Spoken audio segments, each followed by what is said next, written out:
விஜயோட ஆட்சி, விஜயோட அரசியல் தான் இங்கே ஒரு டாக் ஆஃப் தி டே அப்படின்றது எடுத்துக்கலாம். இன்றைக்கி தினம் தினம் ஒரு செய்தி வருது, இந்த கட்சியிலிருந்து தாவேக்கா பக்கம் போகிறாங்க, அந்த கட்சியிலேருந்து தாவேக்கா பக்கம் போகிறாங்க. அப்படி செய்யப்பட்டுத்தான் செய்யுது. இப்போ பிஜேபி என்ன செய்கிறாங்க, வெஸ்ட் பெங்காலில் எல்லாத்தையும் காலி பண்ணிட்டாங்க. மஹுவா மொய்த்ராவை தவிர அன்றைக்கி முக்கியமான தலைவர்கள் 27 எம்பியில் 20 எம்பியை தூக்கிட்டாங்க. சிவசேனாவில் காலி பண்ணிட்டாங்க. இப்போ அதெல்லாம் இந்தியாவினுடைய விஷயத்தில் சரின்னு சொன்னால் தாவேக்கா செய்கிறது சரிதான்.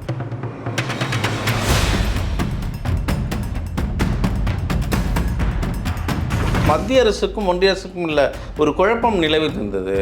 அங்கே அந்த பக்கம் பாஜகவை ஆதரிக்கிறவர்கள்லாம் மத்திய அரசுன்னு சொல்லிட்டு இருந்தாங்க, இந்த பக்கம் திராவிட சித்தாந்தம் இருக்கிறவங்களாம் ஒன்றிய அரசுன்னு அழைச்சிருந்தாங்க. ஆனால் விஜய் இங்கே இந்திய அரசுன்னு இங்கே ஒரு புதிய வார்த்தையை போட்டிருக்காரு. அப்படி அது செய்தி உண்மைதான்.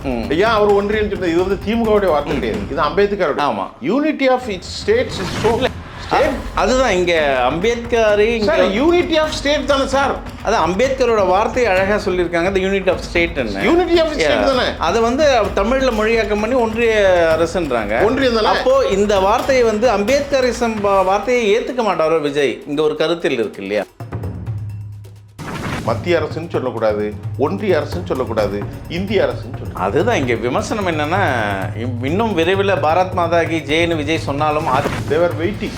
அவங்க அந்த டீம் மொத்தமாக not only Vijay Bhaskar but also ஒரு குழுமமே வெயிட் பண்ணுறாங்க. ஏன்னு சொன்னால் விஜய் பாஸ்கருக்கு தெரியும் நீ பழனிசாமியோ கடையில் பிஸ்னஸ் இல்லைன்னு. நீங்கள் மார்க்கெட் ஷிஃப்ட் பண்ணிட்டாங்க. கோயம்பேட்டில் இன்றைக்கி வியாபாரம் நடக்காது, அது காய்கறி வியாபாரத்தை எங்கேயோ போட்ட மாதிரி போயிட்டாங்க. இப்போ இவங்களே திறக்கி விடுறாங்க. அந்த மாதிரியான விஷயங்கள் இல்லை. ஆனால் இந்த அரசுக்கான சேலஞ்சு பெரிய கணக்குடூரமாக இருக்குது. புரியுது. கணக்குடூரமான அது இம்பாசிபிள் டு எக்ஸிக்யூட். நான் பலமுறை I made it very clear statement.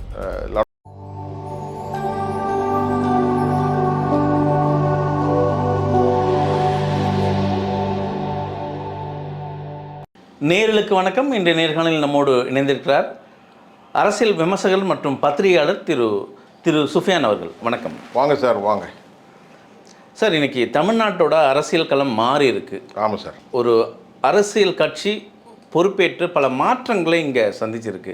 குறிப்பாக மாற்றத்தை விட விமர்சனங்கள் பல இருக்குது இங்கே. குறிப்பாக தாவேக்கோடு இணைந்து தான் அந்த விமர்சனங்களே சுற்றி வருது.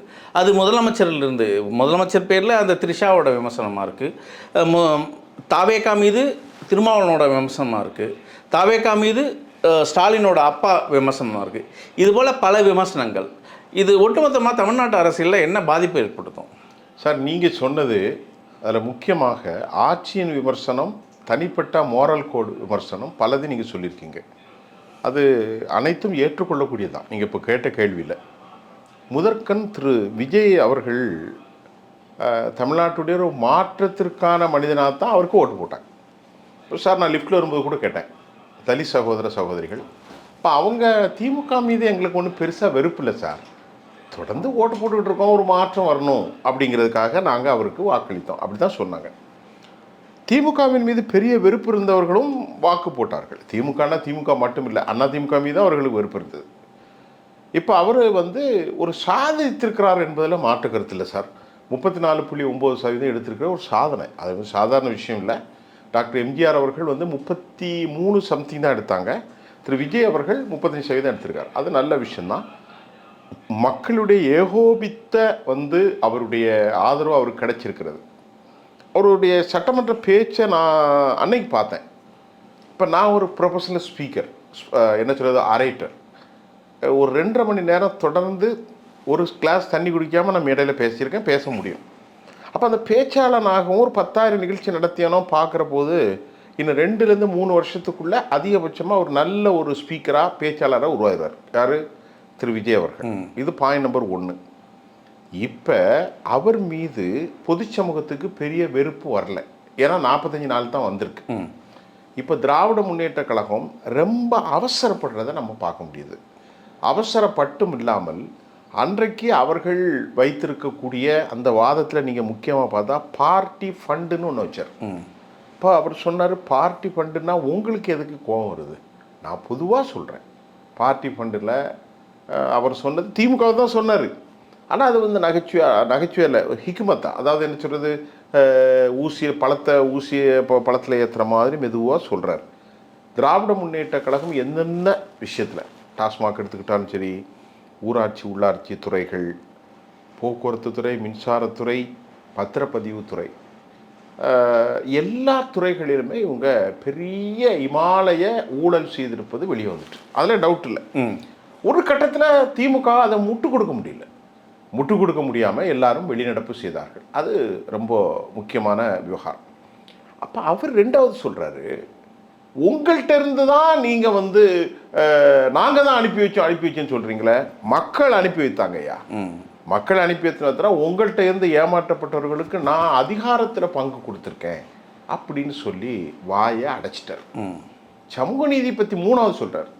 சமூக நீதி பார்த்தீங்களா, எங்கள் பட்டியலின சகோதரர்கள், அவர் சொன்னது அப்படியே சொல்கிறார், எங்களுடைய பட்டியலின சகோதரர்களுக்கு 8 எம்எல்ஏ 8 அமைச்சரவையில் இடம் கொடுத்துருக்கேன். இப்போ அவர் அழகாக பேட் பண்ணுறார், அற்புதமான பேட்டிங். டிஎம்கே போடக்கூடிய யாக்கர் பந்தாக இருந்தாலும் பவுன்சராக இருந்தாலும் அவங்க நல்ல அழகாக அக்ரெசிவ் ப்ளே பண்ணார். அது ரொம்ப பிரமாதமாக இருந்துச்சு நான் பார்க்குறதுக்கு. அங்கே எங்கே அவர் தப்பு பண்ணிட்டார் நான் நினைக்கிறேன்னா, கொஞ்சம் அப்பப்போ பேசும்போது செயற்கைத்தனம் அவர்கிட்ட இருக்குது. என்ன செயற்கைத்தனம்னா, இருட்டுக்குள்ளே ஒரு பெரியவர் தேடினார், எங்கள் தாத்தா என்ன தேடிக்கும் போது அப்பாவி தேடினார். இந்த மாதிரி ஒரு கதை ஒரு முகம் சுருக்க வைக்கதாக இருக்குது. அரசியலில் வெற்றி தோல்விங்கிறது ஒரு ராட்டு தான். திரு கண்ணியத்துக்குரிய முன்னாள் முதலமைச்சர் அவர்கள் தோல்வி கண்டுகிறார் ஸ்டாலின்னா, அது ஒரு பெரிய கேவலம் கிடையாது. காமராஜர் தோத்தார், இதில் என்ன இருக்குது? செல்வி ஜெயலலிதா தோல்வி கண்டார்கள். அதெல்லாம் தோல்வி என்பது வெற்றியினுடைய ஒரு வடிகால் தானே தவிர, தோற்று போயிட்டோன்னா தோத்தோன்னே பெரிய கேவலமாயிருக்கும் அப்படிலாம் ஒன்றும் கிடையாது. அப்படி கிடையாது. அப்போ அதை நீ அவர் சொல்லி காட்டுறது அவருக்கு கொஞ்சம் இம்மெச்சூரான ஒரு ஸ்டேட்மெண்ட்டாக நான் பார்க்குறேன். மிக முக்கியமாக நீங்கள் த்ரீசான்னு ஒரு வார்த்தையை சொல்லிட்டீங்க, அதை நான் கண்டிப்பாக சொல்லித்தான் ஆகணும். இதுவரை ஜோசப் விஜயாக இருக்கும்போது த்ரீசாவோடு அவர் உறவு வைத்திருப்பதோ அல்லது அவங்க நட்போடு பழகுவதோ அது நமக்கு தெரியாது. அது நம்ம தேவையெல்லாம் பேசக்கூடாது. அந்த விஷயத்தை குறித்து தமிழ்நாடு எந்த கேள்வியும் கேட்காது. ஒரு பையனும் ஒரு பொண்ணுன்னு போயிடும். இப்போ நீங்கள் யார்? நீங்கள் தமிழ்நாட்டுடைய முதலமைச்சர், வாக்களித்தவர்களுக்கும் முதலமைச்சர், வாக்கு அளிக்காதவர்களுக்கும் முதலமைச்சர். கல்லானாலும் கணவன், புல்லானாலும் புருஷனுங்கிற நமக்கு ஒரு கல்ச்சர் இருக்குது. நம்முடைய தமிழ் சமூகம் என்ன கஷ்டப்பட்டாலும் அந்த அத்து போகிற துரும்பான அந்த தாலியை பிடிச்சிட்டே தமிழச்சி செத்து போயிடுவான். எந்த தமிழச்சியும் தவறான உறவு செய்ய மாட்டான். இன்றைக்கு காலம் மாறி இருக்கிறது, சில பிள்ளைகள் மாறி போயிட்டு அதை விட்டுருங்க. இப்போ அடிப்படைத்துவமாக நீங்கள் ஒரு பெண்ணோடு நட்போடு இருக்கலாமோ இல்லையோ, அல்லது ரெண்டு பேருமே ஒரு அண்ணன் தங்கச்சா பழகிறாமோ இருக்கலாம், அதெல்லாம் எனக்கு தெரியாது. நம்ம எல்லாத்துக்கும் நான் பாவமான செயலை சொல்ல போகிறதில்ல. அப்படி இருந்தாலும் உங்களுடைய மனைவி என்பது இன்றைக்கி சங்கீதா தான். உங்களுடைய பிள்ளைகள் 2 பேர் இருக்காங்க. சஞ்சய்னா ஒரு பேர் ஒருத்தர் இருக்காங்க, ஒரு பொண்ணு இருக்காங்க. அவங்க பாவம், அவங்க நினைக்கும் போது நமக்கு கொஞ்சம் வருத்தமாக இருக்கும். அப்பா இவ்வளவு பெரிய உயர்ந்த ஒரு பதவியில் இருக்கும்போதும் பிள்ளைகளோடு குடும்பத்தோடு இல்லையேன்னு இப்போ எனக்கெல்லாம் ஒரு ஏக்கம் உண்டு. ஏன்னா நாம் குடும்பத்தோடு இருக்கக்கூடிய மகிழ்ச்சி என்னன்னு உங்களுக்கு தெரியும், எனக்கும் தெரியும். நம்ம யாரையுமே சரி 2 குழந்தைகளை வச்சுக்கிட்டு இருக்காங்க, 4 ரூபா கிடைக்கிதுன்னா கிடைச்சிட்டு போது நானே வழியேற்படுத்தி விடும். அப்படி ஒரு நல்ல விஷயம். அப்படி இருக்கும்போது ஒரு மொராலிட்டியாக இருக்கும்போது நீங்கள் பாருங்கள், ஒரு 3 சம்பவத்தை சொல்லணும். முதலாவது சம்பவம், அந்த அம்மா செங்கல்பட்டு கோர்ட்டில் எனக்கு டிவோர்ஸ் கேட்குறாங்க, சங்கீதா அன்பு சகோதரி. இப்போ இவர் என்ன பண்ணுறாரு, அவங்கள த்ரீசா சகோதரியை கூப்பிட்டுக்கிட்டு, அந்த நடிகை அவங்கள கூப்பிட்டுக்கிட்டு ஒரு கல்யாண வீட்டில் 2 பேருமே போய் நிற்கிறாங்க. 2 பேருமே ஒரே கலர், சந்தன கலர், ஒரு ஹாஃப் என்னமோ ஒரு ஐவரி கலர், அதை போட்டு இது ஒன்று. இரண்டாவது, திரு அஜித்குமார் அவர்களுடைய தாய் இறந்த போது மரணம் விசாரிப்பதற்கும் இந்த அம்மாவும் போகிறாங்க, எங்கள் த்ரீசாவும் போகிறாங்க. ரெண்டாவது. மூன்றாவது, அன்னைக்கு நைட்டு பர்த்டேங்கிறதுல 2 பேரும் இருந்தாங்களோ அல்லது ஏயோ. அப்போ தமிழ்நாட்டு மக்களை நீங்கள் என்ன நினைக்கிறீங்கன்னு ஒரு கேள்வி வரும். இப்போ முகம் சுளிக்கும். இதெல்லாம் அவருக்கு இப்போது ஒன்றும் தெரியாது. காலப்போக்கில் இது ஒரு பெரிய டிராபேக் ஏற்படுத்தும். இப்போ எதிர்க்கட்சிகள் எதில் தவறு செய்ய மாட்டார்கள் என்று எதிர்பார்த்து கொண்டிருக்கிற காலச்சூழல். இப்போ அன்னைக்கு நீங்கள் வலிமையாக டிஎம்கே முடக்கிட்டீங்க. இனி காலங்கள் போக போக உங்கள் அரசுக்கு எதிரான மனநிலை வரணும். The intent to be created more. அதுதான் அவர் திமுகவுக்கு எதிராக கோல் அடித்தாலும் அது திரும்ப அவருக்கு ட்ரோல் ஆகுது இல்லையா, அதுதான் இங்கே விமர்சனம் அதிகமாக இருக்கு. கண்டிப்பாக வரும் சார். ஏன் வராதுன்னு நினைக்கிறீங்க நீங்கள்? கண்டிப்பாக வரும். நீங்கள் என்ன சொன்னீங்க சொல்லுங்கள் திருப்பி. இல்லை, இப்போ எந்த விமர்சனம் திமுக மீது ஒரு கோல் அடிக்கிறார் விஜய், விமர்சனம் வைக்கிறார். அது அவருக்கு அந்த விமர்சனமே அவருக்கு ஒரு ட்ரோல் மெட்டீரியலாக மக்கள் எடுத்துக்கிறாங்க. ஏன்னா நீங்கள் இன்றைக்கி வந்து இப்போ வலைத்தளங்களில் பாருங்கள், இப்போ இவரை தானே, அதாவது வேலியில் போகிற பாம்பை பிடிச்சி சீலைக்கில் விட்டதுன்னு சொல்லுவாங்க நம்ம ஊரில், அல்லது பேண்டுக்குள்ளே விட்டே எடுத்துக்கிடலாம், எதாவது வச்சுக்கிடுங்க. யாருமே அந்த மாதிரி செய்ய மாட்டாங்க. இப்போ இவர் வந்து இவருக்கு அந்த அம்மாவோட அந்த பெண்ணோட தனிப்பட்ட முறையில் சினிமாக்காரர்களுக்கு பல பின்பலம் உண்டு, அரசியல் தலைவர்களுக்கு பல பின்பலம் உண்டு. இப்போ அந்த சகோதரிகள் கூட சொன்னாங்க, ஒரு மேஸ்திரியை 2 பேர் வைக்கும்போது ஏன் எங்கள் அண்ணன் வைக்க மாட்டார், அதெல்லாம் ஒரு பெரிய விஷயம். அதெல்லாம் நம்மளை மாதிரி ஆளுகள் பார்க்கும்போது நல்லா இல்லை. இப்போ இவரே வழி ஏற்படுத்தி கொடுக்குறாரே, இவருக்கு என்ன நிர்பந்தம்? நான் கேட்குறதுக்கு பதிச்சுடுங்க. இல்லை சார், அவர் வந்து அதை செஞ்சு தானே சார் ஆகணும், ஊர் 1000 பேர் சொன்னாலும் பரவாயில்ல சார், அதெல்லாம் அவர் வந்து மனசில் வச்சுட்டு செஞ்சு தான் ஆகணும் அப்படிங்கிற நிர்பந்தமா? ஏன் அந்த கல்யாணத்துக்கு இவர் மட்டும் போகக்கூடாது? ஏன் அந்த சாவு வீட்டுக்கு போய் இவர் மட்டும் இது பண்ணக்கூடாது? ஏன் அந்த பொண்ணு வந்து ஏஐ தொழில்நுட்பத்திலையோ நேரடியாக போடும்போது நீ போடக்கூடாது? நான் முன்னாள் விஜய், இன்னைக்கு நான் தமிழ்நாட்டு மக்களின் அனைவருக்கும் அதுதான் இங்கே அதை ஸ்ட்ராட்டஜியாக கையாளுறாங்களா விஜய் குழுமம். தாவேக்கா மீது விமர்சனம் வரும்போதெல்லாம் த்ரிஷாவோட ஒரு ஃபோட்டோ ரிலீஸ் ஆகுதுங்க.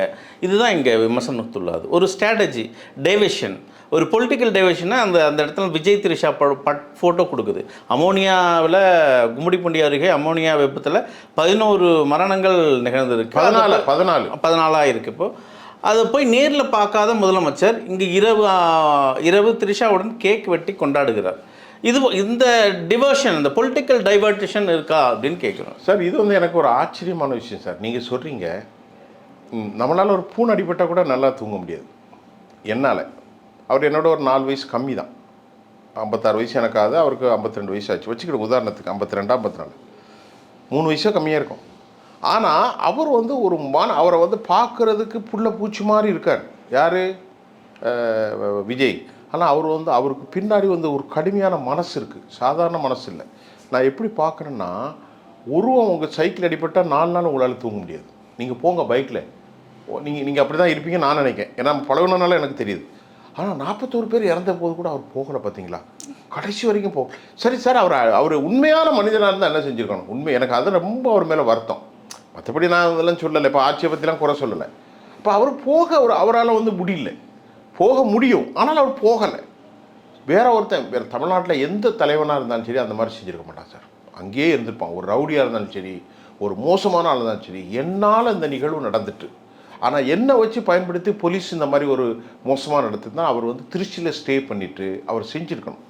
கடுமையான போலீஸ் பாதுகாப்பு கேட்டிருக்கணும். இல்லது மத்திய உளவுத்துறைக்கு சொல்லியிருக்கணும், நான் அந்த பார்த்தவர்களை பார்க்கணும்னு. அதை அவர் செய்யலை.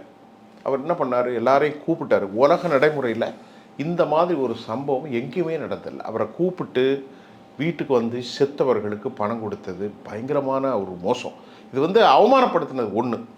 2வது விவகாரம், பனையூர் அந்த பக்கத்தில் வெள்ளத்தால் பாதிக்கப்பட்டவங்களையும் கூட அந்த ஸ்பாட்டுக்கு போகலை, அவர் வீட்டுக்கு வந்து அரிசி கொடுத்தார். இவரோட யாசர் அரஃபாத் அவர்கள்லாம் ரோட்டில் வந்து தலைமை.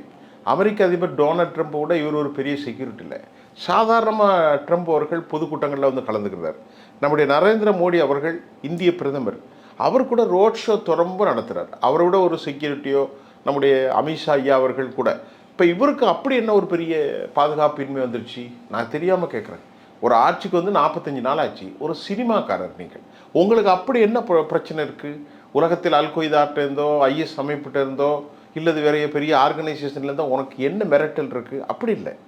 அவர் வந்து தன்னை வந்து அப்படி கட்டமைக்கிறார். நான் போக மாட்டேன், நான் வீட்டில் தான் இருப்பேன். ஆனால் ஒன்று எனக்கு உறுதியாக தெரியும் சார், இன்றைக்கி தமிழ்நாட்டில் இருக்கக்கூடிய அரசியல்வாதிகள் தவறான ஒரு நடைமுறையை கொண்டு வராங்க. அரசியல் என்பது அமெரிக்கர்களையெல்லாம் பார்த்தோன்னா இளைஞர்கள் வரமாட்டாங்க, நல்லா மெச்சூராக இருப்பாங்க, மெச்சூராக இருக்கணும். ஆனால் இன்றைக்கு ஜென்சி என்று வந்துட்டுன்னு சொல்லிட்டு எல்லாருமே, ஏன் உதயநிதி ஸ்டாலினும் அந்த ஜென்சி லிஸ்ட்டில் வராரு, இவனும் வராரு, எல்லாரும் வந்துடாருன்னு பழனிசாமியும் பையனை கொண்டு விட பார்த்தாரு கேபி முனுசாமி மூலம். அந்த மாதிரி ஒரு தவறான இது பார்க்கும்போது இவருக்கு எதிரான மனநிலை இப்படியே சென்றால் நிச்சயமாக உருவாகும். ஆனால் அதை விட திமுக செய்திருக்கக்கூடிய ஊழல்களில் வசமாக சிக்கிக்கிட்டாங்க அவங்க. நான் ஒன்று ஒன்றா கொண்டு வருவார், அது கொண்டு வரத்தான் செய்யணும். அப்புறம் இவர்களுக்கு நெகட்டிவான விஷயத்தை நான் இப்போ பேசுகிற மாதிரி பாசிட்டிவான விஷயம் இருக்குல்ல, இப்போ இந்த 10 நாளில் நான் பார்க்குற பாசிட்டிவான விஷயம் எனக்கு ஒன்றும் மனசுக்கு பிடிச்சிருக்கு. That has been embedded my mind. தமிழில் சொன்னால் பசுமரத்தாணி போல் எனது இதயத்தில் பாய்ஞ்சது. என்ஓசி வாங்கக்கூடிய அளவுக்கு ஒரு மெட்ரிக் ஸ்கூலோ ஒரு சிபிஎஸ்சி ஸ்கூலோ அதை வந்து 25 லட்சம் கொடுக்குறத ஒன்றும் கொடுக்காம கொடுத்துட்டதாக அவர் பேர் என்னது கல்வித்துறை அமைச்சர். ஆனால் இந்த அரசுக்கான சேலஞ்ச் வந்து பெரிய கணக்குடூரமாக இருக்குது. புரியுது. கணக்குடூரமானா அது இம்பாசிபிள் டு எக்ஸிக்யூட். நான் பலமுறை I made it very clear statement. Lot of the people they are asking to me. I will give very ரொம்ப தெளிவாக சொன்னேன். கணக்குடூரமான விவகாரம் என்னால் அவர்களுக்கு கொடுத்து இப்போ தமிழ் மக்கள் வந்து ரொம்ப ஏமாளி. அவங்க கொடுக்குற 1000 ரூபா கொடுக்கட்டா அதுக்கு ஓட்டே போட மாட்டான். ஓகே, இப்போது இந்த விஜயோட ஆட்சி, விஜயோட அரசியல் தான் இங்கே ஒரு டாக் ஆஃப் தி டே அப்படின்றதுக்கலாம். இன்றைக்கி தினம் தினம் ஒரு செய்தி வருது. இந்த கட்சியிலேருந்து தாவேக்கா பக்கம் போகிறாங்க, அந்த கட்சியிலேருந்து தாவேக்கா பக்கம் போகிறாங்க. இன்றைக்கி மதிமுக சார்பாக ஒரு செயற்குழு கூட்டம் போட்டு 2 எம்எல்ஏக்களை திமுக கூட்டிலேருந்து வெளியே வரோம் அப்படின்றாங்க. ஆனால் ஒரு எம்எல்ஏ வந்து நான் திமுக பக்கம் தான் இருக்கேன் அவருன்னு ஒரு ஸ்டேட்மெண்ட் கொடுறாரு. ஒரு விவாதம். ஆனால் இங்கே தாவேக்கா தரப்பில் இவங்களை அழைக்கிறாங்களா அப்படின்னு ஒரு கேள்வி இருக்குது. அதே போல் விஜயபாஸ்கர் ஆகட்டும், சிவி சண்முகம் ஆகட்டும், மீண்டும் சிவி சண்முகம் ஒரு குழுவை தனியாக ஒரு மீட்டிங் போட்டு செட் பண்ணுறாரு. இதெல்லாம் வந்து தாவேக்கா தரப்பில் இதெல்லாம் செட் செய்யப்படுதா? அப்படி செய்யப்பட்டுத்தான் செய்யுது. இப்போ பிஜேபி என்ன செய்கிறாங்க, வெஸ்ட் பெங்காலில் எல்லாத்தையும் காலி பண்ணிட்டாங்க. மஹுவா மொய்த்ராவை தவிர இன்றைக்கி முக்கியமான தலைவர்கள் 27 எம்பியில் 20 எம்பியை தூக்கிட்டாங்க. சிவசேனாவில் காலி பண்ணிட்டாங்க. இப்போ அதெல்லாம் வந்து இந்தியாவினுடைய விஷயத்தில் சரின்னு சொன்னால் தாவேக்கா செய்கிறது சரிதான். இது நீங்கள் பாருங்களேன், இந்தியாவுக்கு நீங்கள் ஒரு காலத்தில் குறித்து வச்சுக்கிடுங்க, பிஜேபி சீன்றதுக்கு ஆள் இல்லாமல் போயிடும். அது நடக்கும், ஒரு 15 வருஷத்தில் நடக்கும், 20 வருஷத்தில் கூட நடக்கும். அந்த அளவுக்கு அவங்க இப்போ எல்லாத்தையுமே அழிச்சிட்டாங்க. வெஸ்ட் பெங்கால் காலி. இப்போ அந்த அம்மா காங்கிரஸ் கட்சியில் சேர்றதுக்கு பேசிக்கிட்டு இருக்காங்க. இன்றைக்கி மஹுவா மொய்த்ரா மட்டும்தான் behalf of the representative of Mamata Banerjee. She made very strong and extreme disclose to the media yesterday. I got it something there. This is going to be very well. அது ஒரு பக்கம் விட்டுருங்க. இப்போ நீங்கள் சொல்லக்கூடிய இந்த விஷயத்தில் நான் எப்படி பார்க்குறேன்னு சொன்னேன்னா, ஆனால் அவருக்கு விருப்பம் பட்டுத்தான் வந்தார்கள் இருக்கலாமோ என்ற ஒரு சந்தேகத்தை கிளப்புறீங்க. ஆனால் எல்லாருமே இப்போ விஜயபாஸ்கர் அவர் கூப்பிடவே இல்லை. விஜயபாஸ்கர் குட்கா வழக்கில் சிக்கி போயிட்டார். Vijayabaskar have been expecting lot. They're waiting.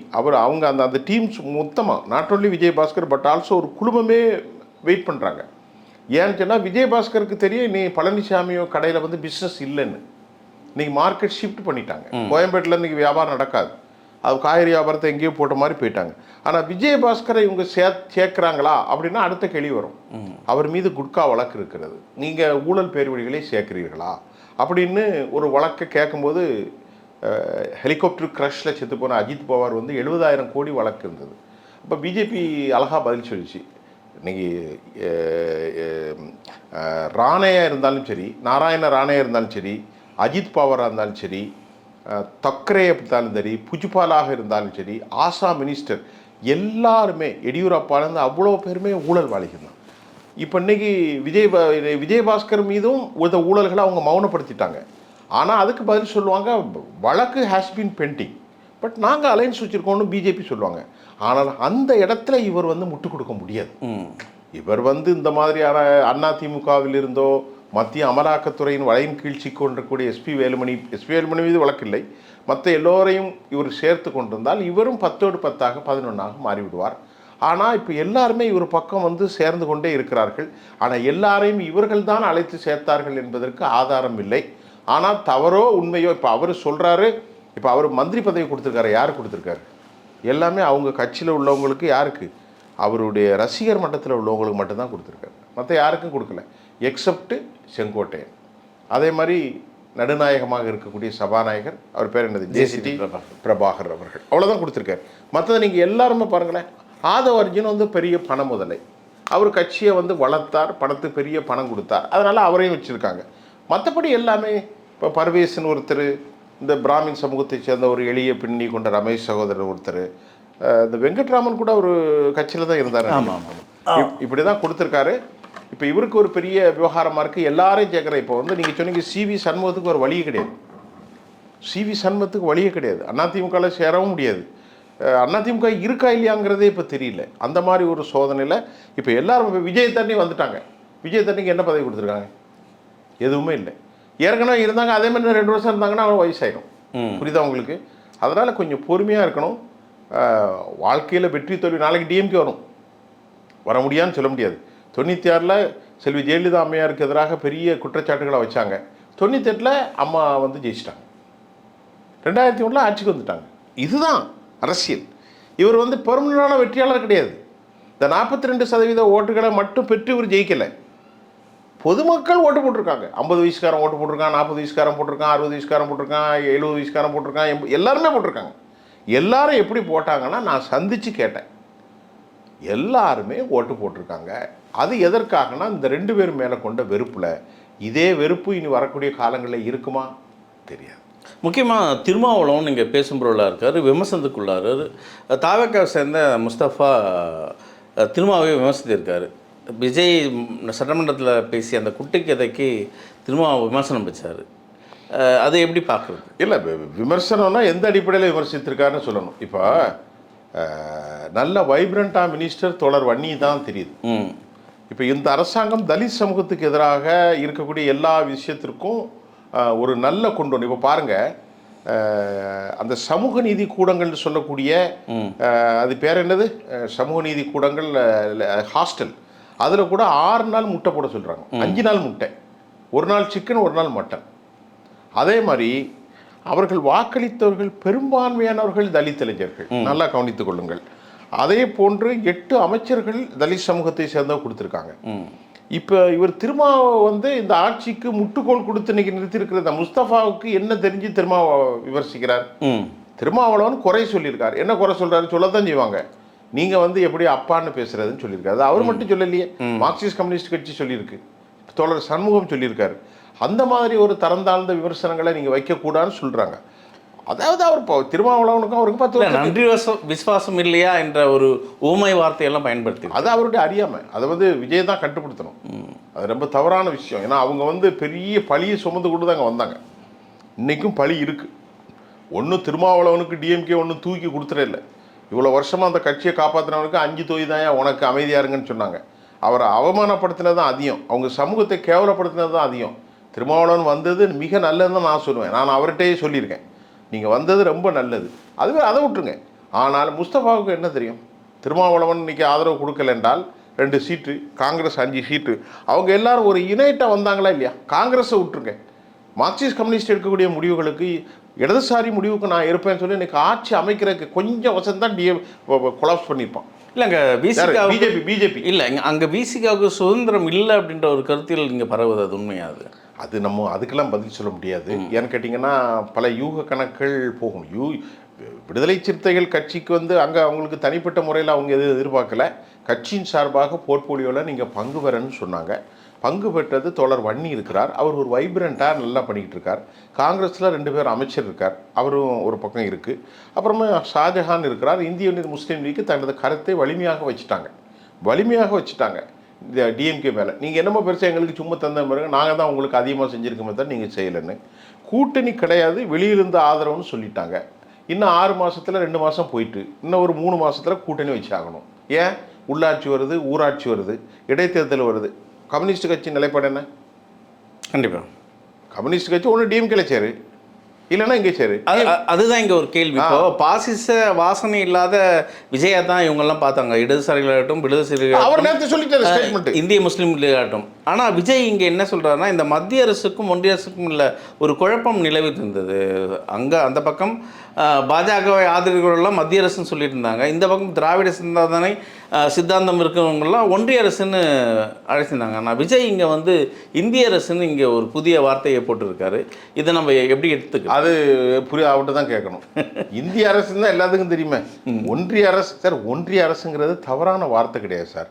மத்தியங்கிறத விட ஒன்றியம் என்பது ஆல் தி ஸ்டேட்டுடைய கூட்டமைப்பு தானே. ஃபெடரல் என்ன? Given account of federal system, the regional federal system to be joining here, the merging with the found the organization.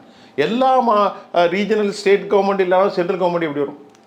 State அதுதான் இங்கே அம்பேத்கர் யூனிட்டி ஆஃப் ஸ்டேட் தானே sir. அதான் அம்பேத்கரோட வார்த்தையை அழகாக சொல்லியிருக்காங்க, the unit of state. Unity of state தானே, அதை வந்து தமிழில் மொழியாக்கம் பண்ணி ஒன்றிய அரசுன்றாங்க. ஒன்றியம் தானே. அப்போ இந்த வார்த்தையை வந்து அம்பேத்கரிசம் வார்த்தையை ஏற்றுக்க மாட்டாரோ விஜய், இங்கே ஒரு கருத்தில் இருக்கு இல்லையா? இல்லை அப்படி அது அது நான் அது செய்தி உண்மைதான். ஏன் அவர் ஒன்றியம் சொன்னது, இது வந்து திமுகவுடைய வார்த்தை கிடையாது, இது அம்பேத்கரோட. ஆமா, unity of its states is so. இல்லை, இது திமுக வெள்ளன் கிளியரா இப்படி தான் டீட்டெயில் பண்ணாங்க. இது அம்பேத்கர் புத்தகம் எழுதும் போதே, ஐபிஎஸ் பீனல் கோடு எழுதும் போதே இதுல ஒன்றிய அரசு அப்படின்னு தான் குறிப்பிட்டு இருக்காரு. நாங்க அம்பேத்கரை தழுவதனால நாங்க அப்படி போறோம்னு திமுக அதை விளக்குனாங்க.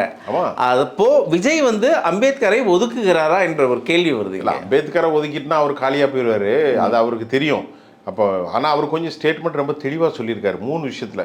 பெரியாரை நாங்கள் ஏற்றுக்கிறோம். இப்போ நான் வந்து பெரியாருடைய தீவிரமான ஒரு ஃபாலோவர், ஆனால் கடவுள் கொள்கையில் நான் மாற்றமானவன். அதே மாதிரி அவர் சொல்கிறார், நாங்கள் கடவுள் கொள்கையில் மாற்றமானோம். எல்லோருமே சொல்கிறாங்க. செல்வி ஜெயலலிதா சொல்கிறாங்க, சசிகலாமா கூட என்கிட்ட பேசும்போதே சொல்லியிருக்காங்க, கடவுள் கொள்கையில் நாங்கள் மாறுபட்டவர்கள், ஆனால் பெரியாரை நாங்கள் ஏற்றுக்கொள்கிறோம். இல்லை, தமிழ்நாட்டில் பெரியாரையும் அம்பேத்கரையும் கையில் எடுக்கலைன்னா அது அரசியல் பண்ண முடியாது. அதோட தனி நிலைப்பட்டு அது அரசியல் பேச்சு, அதை நம்ம நகர்ந்துட்டு போயிடலாம். அதே மாதிரி ஆனால் செய்முறையில் அதை செஞ்சு காட்டுறதுல இங்கே பின்வாங்க. இவருக்கு யாரோ இப்படி எழுதி கொடுப்பாங்கன்னு நினைக்கிறேன். ஆனால் நீங்கள் வந்து ஒன்றியன்னு போடாங்கன்னா, நீங்கள் ஒன்றியன்னு போட்டாச்சுன்னு சொன்னால் எல்லாரும் திமுகவை பின்பற்றுன்னு சொல்லிடுவான். அதனால இந்திய அரசுன்னு போடுவோம். அதுதான் இங்கே பாஜகவுக்கு பம்மத்து விலை காட்டு. அதில் பாரத அரசுன்னு சொல்லலை, பாரத அரசுன்னு சொன்னால் வலதுசாரி, ஒன்றிய அரசுன்னு சொன்னால் இந்தியா திமுக சரி. அதனால மத்திய அரசுன்னு சொன்னால் அண்ணன் பாஜக. மத்திய அரசு வந்து இஸ் காமன், எல்லாருமே சொல்கிறான், அதை தான் அவன் சொல்லிட்டு இருக்கான். பாரத நாடு, பாரத நாடுன்னு சொன்னால் பரதன் என்ற ஒரு மன்னன் ஆண்டான். ஸோ பரத நாடு, அவர்கள் பரதம் பரதம்னு சொல்லுவாங்க. அது ஐயர் பேசுவோம் போதெல்லாம் பரதம் பரதம்பாங்க. அப்போ பாரதன்னு சொல்ல முடியாது, மத்திய அரசுன்னு சொல்லக்கூடாது, ஒன்றிய அரசுன்னு சொல்லக்கூடாது, இந்திய அரசுன்னு சொல்லு. அதுதான் இங்கே விமர்சனம் என்னன்னா, இன்னும் விரைவில் பாரத் மாதா கி ஜெயன்னு விஜய் சொன்னாலும் ஆச்சரியப்படுறது சொல்ல மாட்டாரு. ஏன்னா அதை வந்து அப்படி சொல்ல வச்சு டைவெர்ட் பண்ணி சிறுபான்மையினர் வாக்களை கன்சாலிடேட் பண்ணுறதுக்கு திராவிட முன்னேற்ற கழகம் நினைக்கிறாங்க. அது இம்பாசிபிளாக தான் இப்போ இருக்குது. ஏன்னா திமுகவுடைய பெரிய ஓட்டு வங்கியான தலித்துகள், திருமாவளவன் மூலம் உள்ள வாக்குகள், அது மட்டும் இல்லாமல் இவர் பக்கத்தில் உள்ள இளைஞர்கள், அது மட்டும் இல்லாமல் கிறிஸ்தவ வாக்குகள், கத்தோலிக்கர்கள், மீனவர்கள், பெருந்தன்மையான ஜென்சி வாக்கள் எல்லாம் இவர் பக்கம் வந்து விட்டது. ஆனால் அவர் நேற்று சொன்னார், நீங்கள் அச்சப்பட வேணாம். யார் சொன்னால் கவனிச்சிங்களா? அதை சிறுபான்மையின சகோதரர்கள் யாரும் பயப்பட வேண்டிய தேவையில்லை. எங்களுடைய கொள்கை எதிரி, அது பேரை சொல்லலை, பாஜகன்னு சொல்லலை, எங்களுடைய ஐடியாலஜி என்ன, எங்களுடைய கொள்கை எதிரி யார், எங்களுடைய அரசியல் எதிரி யார் என்பதெல்லாம் நாங்கள் தெளிவாக இருக்கோம். நாங்கள் அதில் விட்டு ஒரு சிறு அளவு கூட மாற மாட்டோம் சொன்னார். நீங்கள் பார்த்துருப்பீங்க கண்டிப்பாக. 48 டேஸில் எந்த நாளிலும் சரி, இந்த 48 நாட்களில் பாஜகவை எதிர்த்தோ பாஜக பெயரையோ விஜய் விமர்சனிக்கல. அது பார்த்து தான் அது பண்ண மாட்டார். ஆனால் நாங்கள் எங்களுடைய ரைட்டுக்காக போராடுறாங்க. ஆனால் உண்மையிலேயே அவர் ஒரு நல்ல அரசாங்கம்னா நீட்டெல்லாம் எதுக்குறாரு. அந்த பேரை சொல்ல கொஞ்சம் அலர்ஜியாக இருக்குது. நயனா நாகேந்திரன் எங்கள்கிட்ட தாங்கினது தெரியாதுன்னு ஒன்று போட்டு உடைச்சிட்டாரு. இப்போ ஏன்னா அவங்க எந்த எல்லைக்கு போயிடுவாங்க சார். பிஜேபி இருக்காங்களே, அவங்க ஒரு மனுஷத்தன்மை உள்ள ஆட்கள் கிடையாது. இப்போ நம்ம பிஜேபி நண்பர்கள் கூட பார்த்தாலும் சரி, எல்லா அரசாங்கத்தையும் உடைக்கிறது என்ன அர்த்தம்? ஒரு ஜனநாயகத்தில் விட்டு கொடுக்கணும் சார். கண்டிப்பாக ஜனநாயகத்தில் விட்டு கொடுக்கணும். நம்ம இந்த இலக்கு ஒரு 6 மாதம் ஆகும் சார். அதுக்கு பிறகு தான் இவருடைய முழுமையான விஷயம் தெரியும். இன்றைக்கு பொறுத்தவரை அந்த போட்டியில் முன்னணியில் இருக்கார்.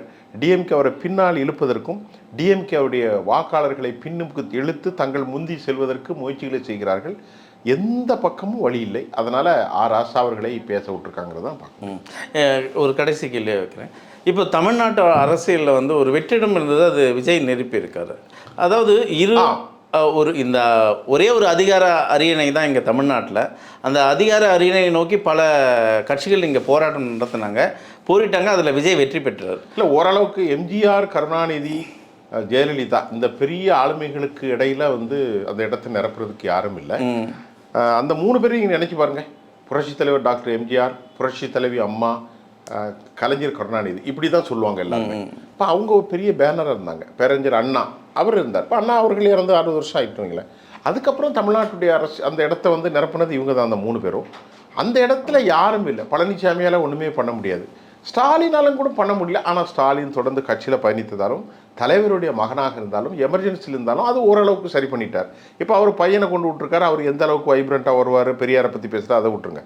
ஆனால் அந்த இடத்தை இவர் ஒரு பெரிய ஸ்பேஸ், அது அதில் ஒரு சைடு இவர் நிரப்பியிருக்காரு, இன்னொரு சைடு யாருன்னு வரும்ல, அதுதான் இங்கே அது யாரும் தெரியல. இல்லை, இவர் ஒரு பக்கம் வந்துட்டார். இப்போ எம்ஜிஆர் அவர்கள் இப்போ பலவிதமான கவர்ச்சிகள் இருக்குது. எழுத்து கவர்ச்சி, நடிப்பு கவர்ச்சி, பேச்சு கவர்ச்சி, பேனா கவர்ச்சி, ஒரேட்டிங் கவர்ச்சி, ஸ்டேட் பர்ஃபார்மன்ஸ்னு. அந்த அடிப்படையில் இவர் கவர்ச்சியில் தானே வந்தார். இல்லைன்னா இவரை யாருக்கு தெரியும்? இவரை விட அறிவாளியெல்லாம் யாரும் இருக்கிறார்? யாருக்கும் தெரியாதுல்ல. புஷி ஆனந்தை பற்றி யாருக்கு தெரியும்? கண்டிப்பாக தெரியாது. அதனால் அதில் ஒரு பகுதி வந்திருக்கிறார், மீதி பகுதி வந்து நம்ம எதிர்பார்ப்போம். தொடர்ந்து பேசுவோம். மிக்க நன்றி. நன்றி சார்.